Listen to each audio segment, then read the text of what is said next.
اسی طریقے سے والدین کو برا بھلا کہنا منع ہے۔ روایت ہے کہ رسول اللہ صلی اللہ علیہ وسلم نے فرمایا کہ ان من اکبر الکبائر، کبیرہ گناہوں میں سے گناہ یہ ہے کہ کوئی شخص اپنے والدین پر لعنت بھیجے۔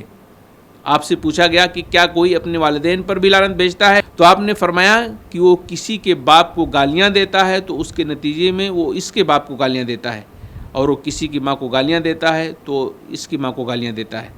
گویا کسی کے ماں باپ کو گالیاں دینے کے نتیجے میں اگر اپنے ماں باپ کو گالیاں پڑیں تو وہ اپنے والدین کو خود گالیاں دینے کے برابر ہے، اور کسی اور سے گالی دلوانا ویسا ہی ہے جیسے وہ خود ان کو گالی دے، اور یہ کبیرہ گناہوں میں شامل ہے۔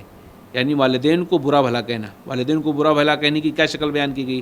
یعنی کوئی آدمی کسی کے والدین کو برا کہے تو پلٹ کر کے وہ بھی آپ کے والدین کو برا کہے گا، تو سبب آپ بنے، آپ نے شروعات کی ہے نا، تو اس طریقے سے کوئی عمل نہیں کرنا چاہیے۔ اسی طریقے سے یعنی والدین کے ساتھ حسن سلوک کرنے کی ایک شکل یہ بتائی گئی ہے کہ آپ کسی کے والدین کو برا مت کہیں، برا مت کہیں۔